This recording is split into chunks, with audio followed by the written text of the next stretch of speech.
North of the United States is this little country called Canada, which is a very important little country, and no disrespect to any Canadians. But Trump wants to take over Canada, it would seem. And Alberta looks like it's going to split from Canada and join the United States. That's what we're going to talk about in this video.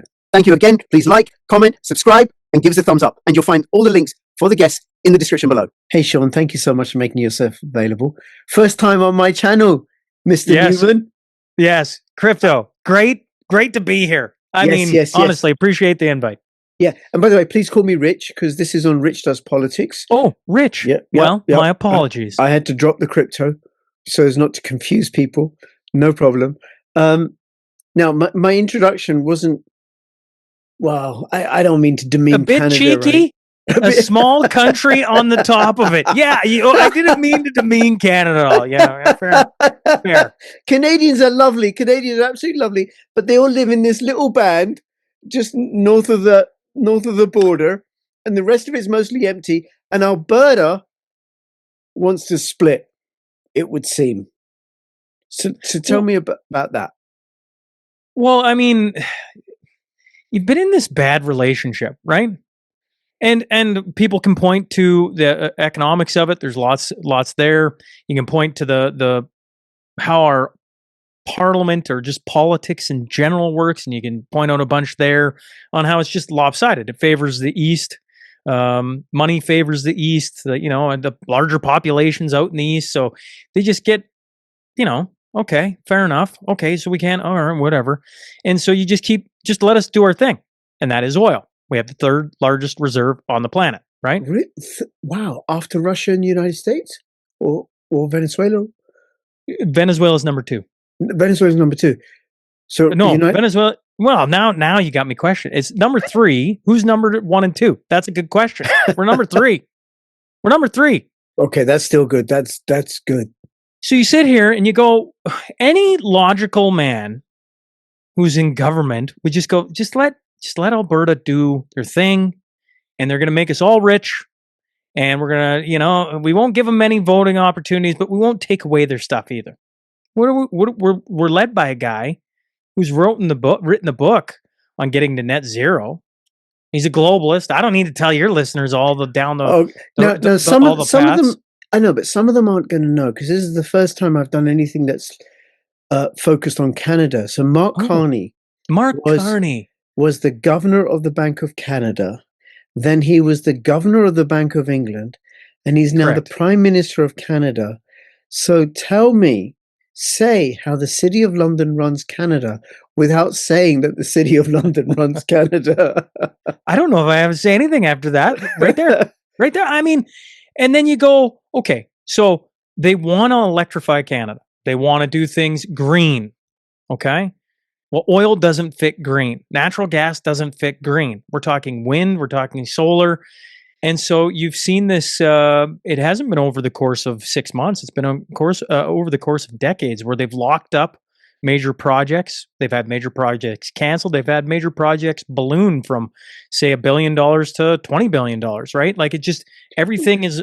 So, Shaun, what kind of major project are you talking about? Natural gas and oil specifically. Right. Okay. So, coming from Alberta.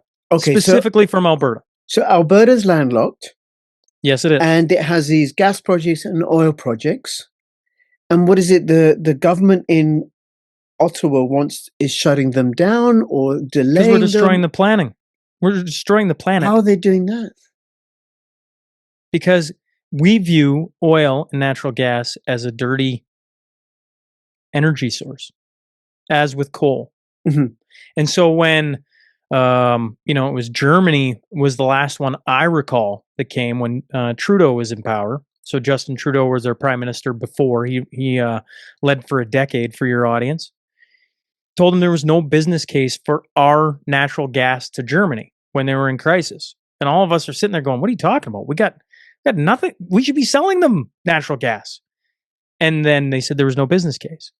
And so where I'm drawing this to is this hasn't just crept up over like a couple of days. This has been a long, drawn-out thing that has been inching Alberta closer to where we sit. And where we sit is in a window of 120 days where there has to be 177,000 signatures sign a petition to say, let's have a referendum. Do we want to stay in Canada or not?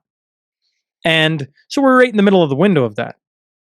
And so now you have the Premier of BC calling any Albertan who signs it essentially a traitor, to use their democratic right. We kind of saw this language and school of thought play out during COVID, right? Where if you went against what our government did, they framed it a certain way. We're seeing the same playbook starting to play out. Mainstream media doing what it does. Instead of actually getting to the bottom of why all these people are upset, they're framing it in a way. And I'm like, doesn't this all just sound so familiar? And, it just does. So we sit in this window. We have 120 days to collect 177,000 signatures. If people are wondering, the population of Alberta sits right around 5 million people. And so, it's not a small number. It's not a giant number by any stretch, but certainly they have their work cut out for them. And so on the show, on my podcast, I've been interviewing the guy who's leading that among a whole bunch of others, because it's very interesting. I mean, if you're a journalist, you should be interviewing the people who are putting it on and letting them speak so you can hear what they have to say. That's what journalism is all about. Sure. Your thoughts? Okay. So 170, you got to get 177,000 signatures. And how many days are left and how many signatures are on that petition? Do we know? We don't know a number. So they won't give out numbers of who's signed, how many. So I can't give you any crack. Here's what I do know before they started. Mm-hmm. The group that is kind of like a parallel to it was the Alberta Prosperity Project. And they had over 250,000 people sign up to help spearhead this. They had over 10,000 volunteers that were going to go canvass and witness signatures. So, Danielle Smith said in her press conference that she wasn't going to demonize 30% of Albertans, which equates to roughly 1 million Albertans who want a different relationship with Ottawa. So where does that where does that put the signatures at? I don't know. I have to think well north of 177,000, and it's going to have to be because for sure they're going to find ways to say, oh, that signature can't count because, they misspelled this or they didn't dot this I or, whatever other loophole can be gotten from this because, there's people who certainly don't want this to even see the light, remotely see the light of day. The fight to get it to actually allowing them have the chance to get the signatures has been interesting to watch as well, Rich. Right. Okay. This is all a little bit crazy. I mean, in the UK, we could be, I reckon, self-sufficient with energy because of all the coal, the gas, the oil on the land in the UK and also in the North Sea. However, it's pretty much all been shut down because of carbon dioxide. And anything about me, I think you're the same. You and I, we're not photosynthesis deniers. We accept that you need CO2 for photosynthesis. And that's its primary role, to feed plants. I think that's what grade 5 science teaches you. I forget what school where it teaches it, but hey. I remember at my school, I was taught, I wasn't taught by photosynthesis deniers, but now I go into schools regularly nowadays, by the way, as a social worker, and children are taught to deny photosynthesis from when I look at what's on the display in the halls of the schools and everything. Now, Canada has warm summers. I did once hitchhike from Toronto across to Edmonton. It was wonderful. No, from Edmonton to Vancouver, absolutely wonderful, 1 August. So it has warm summers, but the winters are long and brutal, and the solar panels get covered in snow, and it stays. So then if you're not going to use gas and oil to heat and power up industry and homes, what are you going to do? What's the government proposing, the central government? Saving the planet. Saving the planet by We're freezing acting Canadians we're to death. acting like they're proposing this like great idea. Here in Alberta, I got to give the West a bunch of credit, right? We got Premier Danielle Smith, and she's not going along with any of it, and she's pushed pretty hard, in my opinion. Could she push harder? Always. I think that of all politicians at this point. But overall, they're not going along with it. But like our group of federal politicians that are leading this charge, I don't think they're thinking anything like that. They're going, we got to find a way to save the planet. Time's running out. We got to hit these numbers. How are we going to do that? Well, we could bring in all this green technology. That makes sense. Yeah. Wind. We got plenty of wind. Yeah, we could do that. But they don't look at any of the underlying numbers. They don't look at what it takes to build, I don't know, one windmill and where that comes from. They don't look at all these underlying factors. They don't like, if you present that all to them, I don't know where their brain goes, because I watch our politicians go back and forth. I'm like, I don't get it. Like, I'm just some common guy from the middle of nowhere, Alberta. It is a giant province. I love the province. I love the West. I love the cold. I love the summers. I love it here. And we are filled with common sense people, but we are led by complete and utter morons on the federal level who are governing us right now. I'm talking specifically about the Liberals, although the Conservatives aren't much far behind them, if I'm being honest. It's just, you watch our government and I just can't understand it. It's a quagmire of stupidity. Sorry, you said your government in Canada. I thought you were talking about the Labour government in the UK.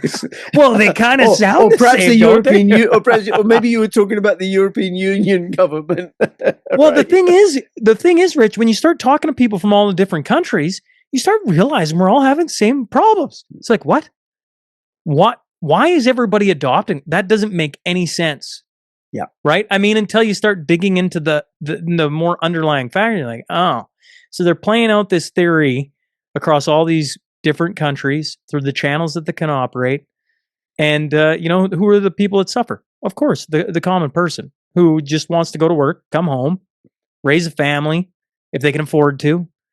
Some want to watch the crappy Super Bowl. Others don't. I don't know. Okay. I think you'll agree with me that they're not offering this as a viable way of generating energy. They're saying that's the pretense. What it's really, really about is keeping us cold and dependent. Because there's no way you can run a modern society on renewable energy. You just can't.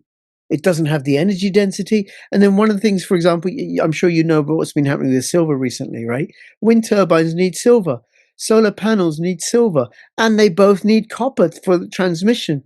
There isn't enough affordable silver or enough affordable copper available to have Alberta or Canada run on renewable energy. There just isn't. And you still need the backups of hydrocarbon for when the wind doesn't blow, or at nighttime when the wind doesn't blow. So it's a lie that they're doing it because they think it's actually efficient. They're doing it because they have far more nefarious intentions. They want us eating bugs and owning nothing. Well, there are no bugs in Alberta in the winter. You have to eat snow. That's what you'll have to do. I heard this story once of Stalin, and it was he was trying to pick his successor. I don't know if this is a true story, so just forgive me. I just stuck in my memory. So he's trying to pick his successor, and he gives them each a bird. He says, you can't let the bird leave your hand. If you do, you're out. So the first one holds it as tight as it can, and it dies. The second one is so scared to, hold it that tight that it's pretty loose. It flies away. They say it can't be done. and he picks off every feather in its body so that it curls to his hand for warmth. And I don't know if that story is true or not, but I'm like, your story of making us cold and dependent, that's where it takes my brain, right? I mean, you go, we're not going to all eat bugs, Rich. Come on. We had a bug here in Canada, Ontario. We had a bug factory open up. What? Are you serious? Yeah. I mean, you just got to take a step back and go, something ain't right.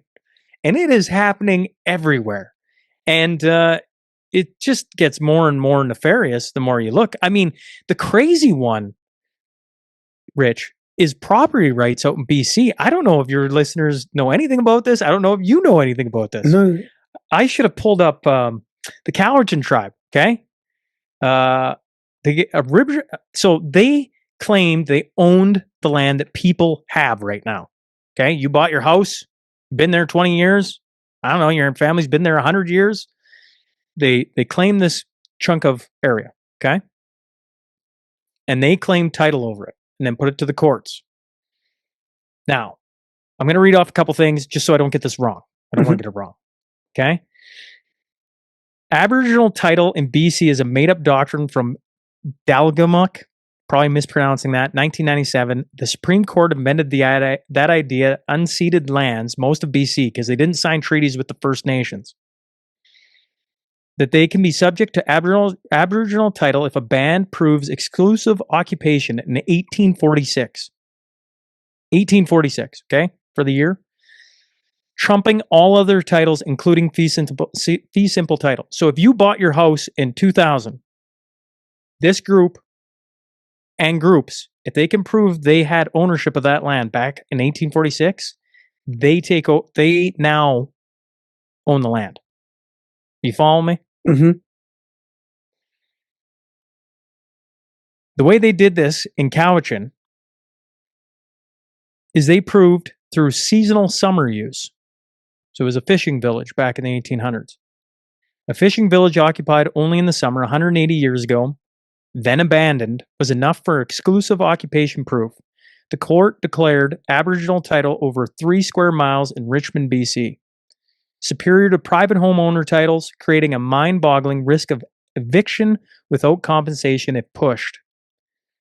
Oral evidence, so 7th generation, right? Because that's how you can go back and in Aboriginal culture normally is admissible. You're not allowed to bring that into a court. In Canada, for the first time for Indigenous claims, the court accepted it, passed down stories as reliable. And so now that's how they're proving this, part of it. And so private property in BC faces real uncertainty. Homeowners and businesses aren't immediately evicted because Cowichan, on this case specifically, didn't sue them, but its title has trumped them.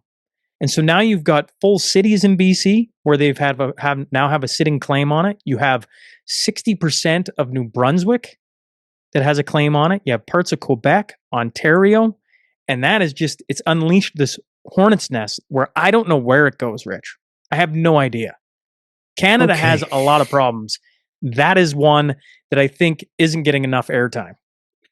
Okay. Well, that does serve two. It has two advantages for the globalists. One is it sets people against each other. The other is you will own nothing. And then you become dependent upon the state to house you in little pods because they've given the houses that you've been living in to the Aboriginal peoples. And all it takes is someone saying, oh, well, I was told this by my father, who was told by his father, who was told by his father, and so on. Just on their say-so. It may be accurate, it may not be accurate. Who knows? Because there's no way of verifying it. So it does. So it's not all bad, Shaun.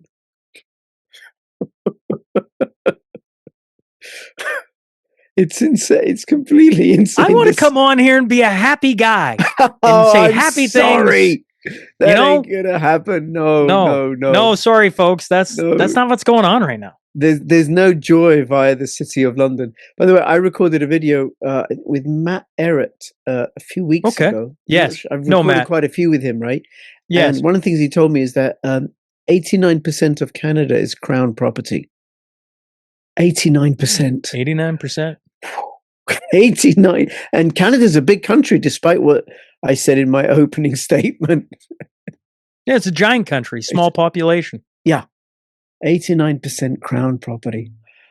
Wow. And never mind how much they have of South Africa and India and Australia and New Zealand and Kenya that we don't even know about. Okay. So now, does this title thing, is it also affecting Alberta? This ruling? Well, so what they say right now is Alberta has signed treaties with all the bands. So in theory, it shouldn't. Right.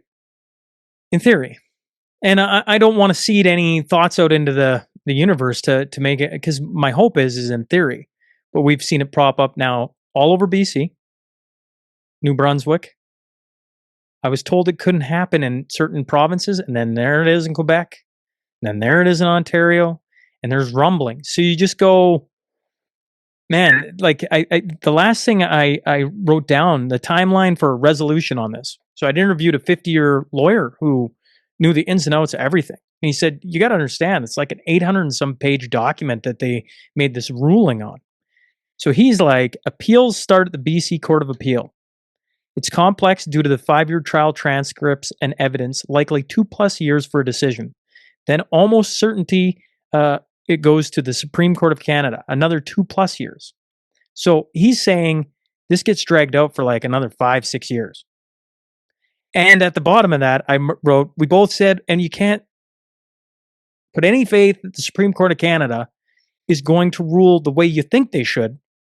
Because, I mean, we've been living in eyes wide open here for like 6 years. Mm. So you got 5 years where you can be any band, and claim and use this as case law, because this is now case law, right? They've won. Now it has to be appealed. So it's in law for the next 5-6 years. Rich, where does this go? Wow. Wow. The world gets crazier and crazier. Okay. Then back to Alberta. Okay. And the separatist movement in Alberta. I'm sure there's a group of people that would want to stay within the Union of Canada. For sure. What are they saying? Who are they? Why do they want to stay as part of Canada? It's interesting. I was, obviously small sample size. Sitting by, I don't know, people can probably see it. I've been in and out of the hospital the last a little bit, had an infection, regardless. Got sitting beside an old farmer from Alberta. Me and him get talking. I bring it up. He goes, yeah, I wouldn't vote for that. I go, really? Why do you want to stay in Canada? And he sits there and he pauses for like 20 seconds, looks over me and goes, it's a really good question. I'm like, I don't know. Everyone's pointing out why you want to leave and how you have to defend it. Well, shouldn't we have to defend why we want to stay? I could tell you that the arguments that I've heard is lots of different things, from economy to sovereignty to not wanting to be a part of the U.S. I think that's a huge one that gets played airtime, is that there's this relationship between the Alberta separatists and the Trump crew, and that as soon as they separate, we're going to become 51st state, right? Like that gets played a lot. But that's playing on fears. That's playing on people's fears. And we've seen here in Canada how that works on the general public. It works quite well. Mm-hmm. And the hope is to break through some of that noise and just listen, if people don't want to leave Canada, that's fine. I want to just get it to a referendum vote where people can have their say.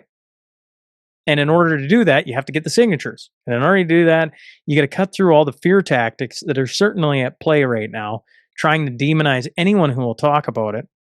And the group that is most staunchly, we're never leaving, they're doing everything and saying everything and protesting everything the same way it's always been played out, Rich. The same way. Right. And this is the woke lot? Or allies of the woke people? Yeah, probably, certainly on the same aisle. Okay.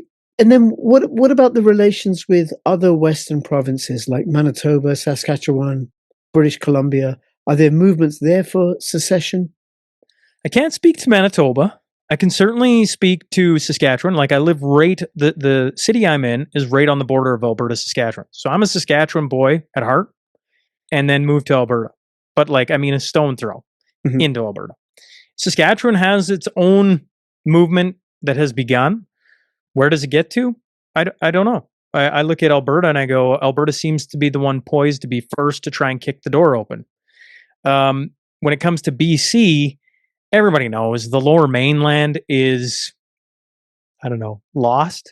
And the further you go up, the more conservative blue you get. And the Right. more it aligns itself very closely to Alberta and Saskatchewan, I think.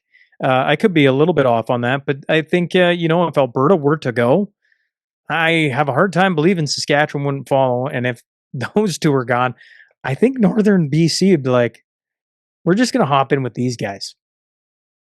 Wow. Okay.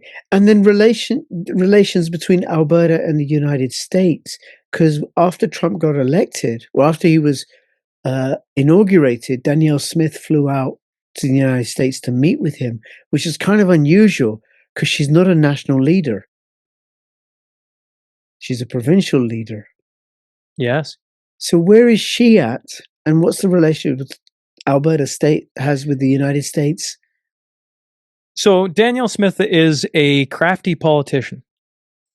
She is very calculated, very smart. I would say if she's on your side, you've got one of the finest uh, at her job and will pull your way. So right now on independence, she plays the middle, which is more than I can say that most premiers have done in history. And that is she believes in a strong, sovereign Alberta in a united Canada, right? Right. She wants Canada to remain. But as one of the premiers called them traitorous, she quickly pointed out, I will not call them traitorous. They're people who are upset with your government, our federal government, relationships going on. And they're going back the last, like, you can't forget about 4 years ago and what went on. Like, you just can't. There's people that are still very angry about lockdowns, bank accounts frozen, like, people arrested, people still in jail. Like, I mean, this isn't like you can just wipe that from history. So she plays an interesting middle. But on the flip side, the day after Carney gets elected, she comes out and lowers the requirement for how many signatures you need. And so the 177,000 signatures is because of Premier Danielle Smith. And it was like less than 12 hours after he was elected.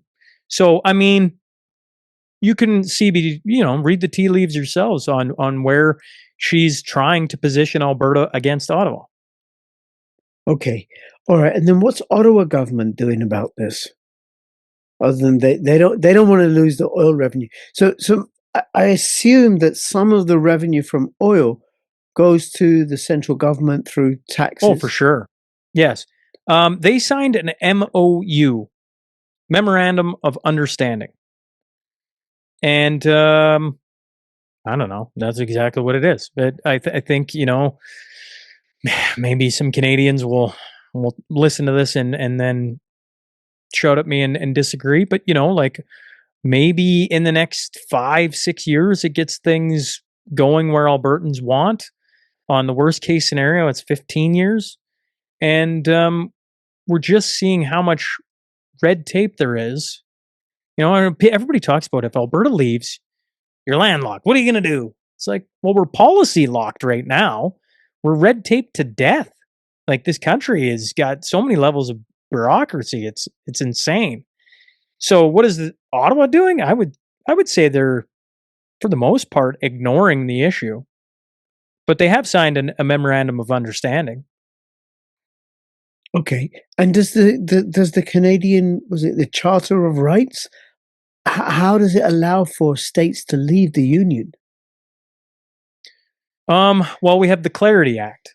And the Clarity Act basically says if you ask a clear and concise question and get how does it work? Get a clear majority who vote for it. It leaves a lot of gray vagueness, Rich, in it. So, what is a concise question? Does that pass the sniff test? I mean, you can just see where that goes down in the future. And what is a clear majority? It's 51% a clear majority? Who are we asking? On what day are we asking? To me, as soon as you hit over 50%, it's a clear majority. It's not that clear. 65% would be more clear. There you go. See, Yeah. We already have a disagreement between the two of us. And that's written in her, and it's gray for a reason. Yeah. And I want Alberta to be independent for what it's worth. be free of the globalists. I guess if I looked at President Donald J. Trump and when he needs a clear majority, well, you'd never have a president elected in that country because it's never 65%, ever. And they lead the most powerful nation or close to it under the sun. Well, if that's all that's needed, why the heck do we need to all of a sudden get 79% to have our way? It's like, no, put it to a vote. Let's see where it all falls out. Okay. And when is this vote likely to happen, assuming that the referendum, that there are enough votes on the petition? May 2nd is the deadline for the petition. Everyone says that if they get enough signatures, then it would be in this fall.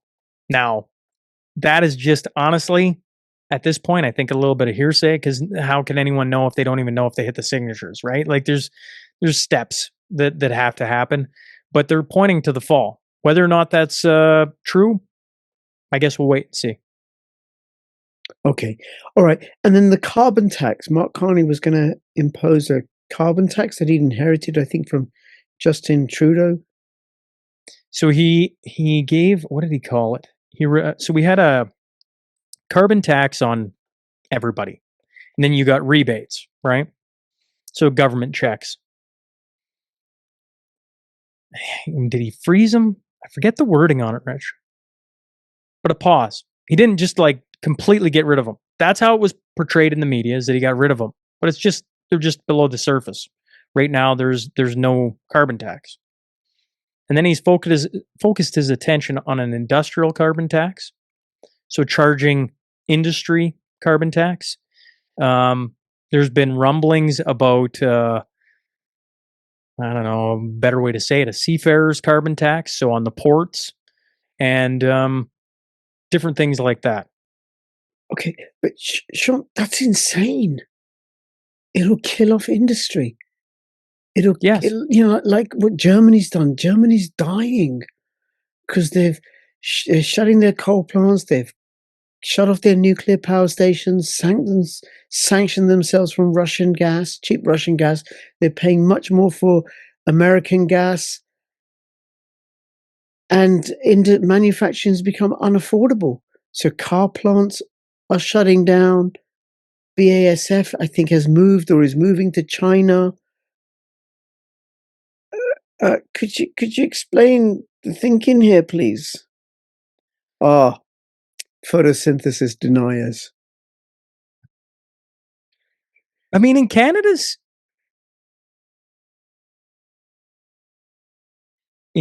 history, we were given a country, right? If we just, we didn't fight a war of independence for it. And there might be this idea that government knows best. Not in Alberta. But in the general countryside. And by countryside, I mean all the provinces and the territories. Government knows best. It's just not in Alberta. The Alberta, like, think about this. To me, this is the head scratcher that I can't figure it out. We go through COVID where they get almost everything wrong. I mean, I don't know where they got things right. If I'm, well, I think it was deliberate. Absolutely, sure. The stuff that they did was absolutely deliberate. We got provinces all across Canada. There's only one that got rid of their premier before their term was up. Who was that? Alberta. Alberta walked in, ousted Jason Kenney, and put in Danielle Smith. No other province did that. To this day, there's still premiers that are still governing and getting clear majorities. That doesn't make any sense to me. How can you still have a leader who sat there and told you, I don't know, ivermectin, you can't be taking that. It's horse paste, folks. Or, here in Alberta, we had $1 million lottery. Just go get your shot and we'll put you in for a $1 million lottery. I mean, like that happened. Is it too late? We all just forget about that? Is it too late? Can I put myself forward for that? So Alberta's just different. And I don't know. I don't know why the rest of Canada continues to vote the way they do when they can see clearly where we're going. And if you want to look at the signs, they're all sitting there. If you want to go dive through 1,000 interviews of different people, I mean, the podcast's sitting there, but there's now podcasts all across Canada trying to warn people of like, this is going on. What are we doing? But is it that the mainstream media still gets a lot of support? Well, mainstream media is funded by the government. Full stop. I mean, Yes. there So was it's their just messaging.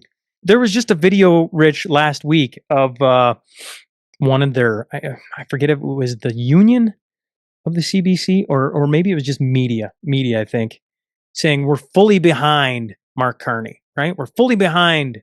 You're like, you're the journalist. What are you talking about? You should be investigating everything he does. Oh, He's the guy who holds all the purse strings and is doing all the deals. No, we're fully behind you. It's like, great. Sure we got the same thing going on in the UK. Absolutely the same thing. I look in the Guardian regularly just to keep abreast of what they're omitting to mention.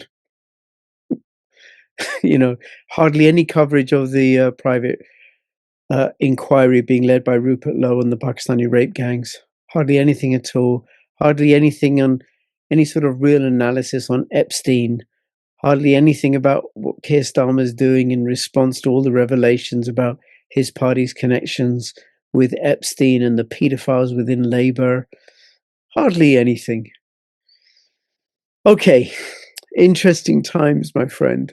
Interesting times. Now you regularly have Alex Craner, Tom Luongo, and Martin Armstrong on your channel. You recently had Susan Kokinda on your podcast, and you're doing an event called Cornerstone. What's that? Well, Cornerstone's my annual event. Not to get too far into the nuts and bolts of it, but after COVID, I just told myself I never, ever, ever want to be caught flat-footed like that ever again. I got 3 young kids, married, and I was just like, I just didn't know what was going on. And so the Cornerstone Forum brings in some of the most impactful voices that I find over the course of a year on the podcast. I do roughly 204 solo episodes, and then another 50 with a co-host. So I'm pumping out a lot of interviews and talking to people from all over the world. And so the Cornerstone Forum takes the most interesting minds, brings them to Calgary, Alberta, and part of the idea is to chart a path forward for the next year. Like, what is coming down the pipe? What are we paying attention to when it comes to the economy? When it comes to, are there things we should be invested in? And we discuss and debate those. When it comes to, geopolitics, that's why Alex Craner and Tom Luongo are there. Is because, I brought them to Canada back in, I was just saying this, June of 2023 into a heavily Ukraine population here in Alberta. We got a huge Ukrainian population. I didn't realize what I was doing. And then they were on stage and I'm like, oh, I didn't think about this. Right? And yet they've just been big mainstays of giving me bigger things to think about than just like, I don't know, somebody's hurt over there and we're all going to go race there. No, we're going to, put on this flag and that pin and paint a sidewalk and it'll all be better. It's like, no, what's actually going on here? And so Tom and Alex are back. And this will be the first year I've ever had a live debate there, Rich. I've always wanted to have one. And it's going to be on China and it's China's influence on Canada, which should be very interesting. You brought up Matt Ehret. Matt Ehret's a part of that debate. And Sam Cooper, who's one of the most decorated journalists in Canada right now, covering China's influence on Canada, is going to be on the other side. And I respect both of them. And I hope that it's a respectful debate. and I'll moderate. And that's the goal of it, is just to bounce these ideas and see what comes of it. Right. Okay. And there aren't many seats left, you told me. 41 tickets as we sit here. 41 tickets. And it's happening in March. What date? March 28th, 2026. And if people want to find out about it? Showpass.com/Cornerstone 26, or just go to the ShaunNewmanPodcast.com. ShaunNewmanPodcast.com. All right. Shaun, thank you so much. I'll have all the links in the description below. I appreciate this. Everybody, please comment, like, share, subscribe, do all that business. Thank you so much for listening to me and Shaun, and I look forward to speaking to you again soon. This is Rich and Shaun signing out. All the best. Bye-bye.